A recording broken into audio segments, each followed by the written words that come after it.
আজকে আমরা দেখব কিভাবে অটোক্যাড 2020-এ কোনো একটি প্রজেক্টকে আমরা পিডিএফ ফাইলে রূপান্তরিত করতে পারি। তো এটা হচ্ছে আমার করা একটা প্রজেক্ট। তো এই প্রজেক্টটা এখন আমি পিডিএফ করব। পিডিএফ করার জন্য প্রথমে কিবোর্ড থেকে কন্ট্রোল-পি। তো আমাদের যে উইন্ডোটা ওপেন হইলো সেখান থেকে আমাদের এই যে প্রিন্টার অবলিক প্লোটার, এখান থেকে আমাদেরকে যাইতে হবে DWG2 পিডিএফ।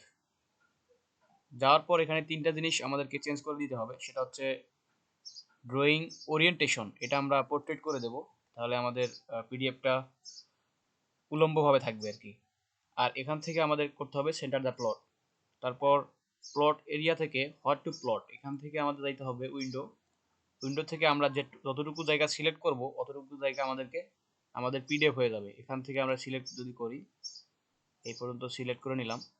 সিলেক্ট করার পর এখন আমরা দেখব আমাদের পিডিএফটা কতদূর হয়েছে। সেক্ষেত্রে আমাদের যাইতে হবে প্রিভিউ। আমরা দেখতে পাচ্ছি আমাদের পিডিএফটা এরকম আসবে। তো এখান থেকে ক্লোজ করে আমরা পিডিএফ ফাইলটা সেভ করব।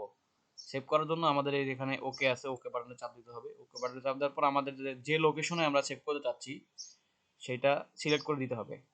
আমরা এখানে ডেস্কটপ পাইছি, ডেস্কটপে যদি সিলেক্ট করি, ডেস্কটপে আমাদের ফাইলের নামটা চেঞ্জ করে দিব। চেঞ্জ করার ক্ষেত্রে এখানে ডট পিডিএফ যে লেখাটা আছে এটা কখনো কাটা যাবে না, ডট পিডিএফ ঠিক থাকবে।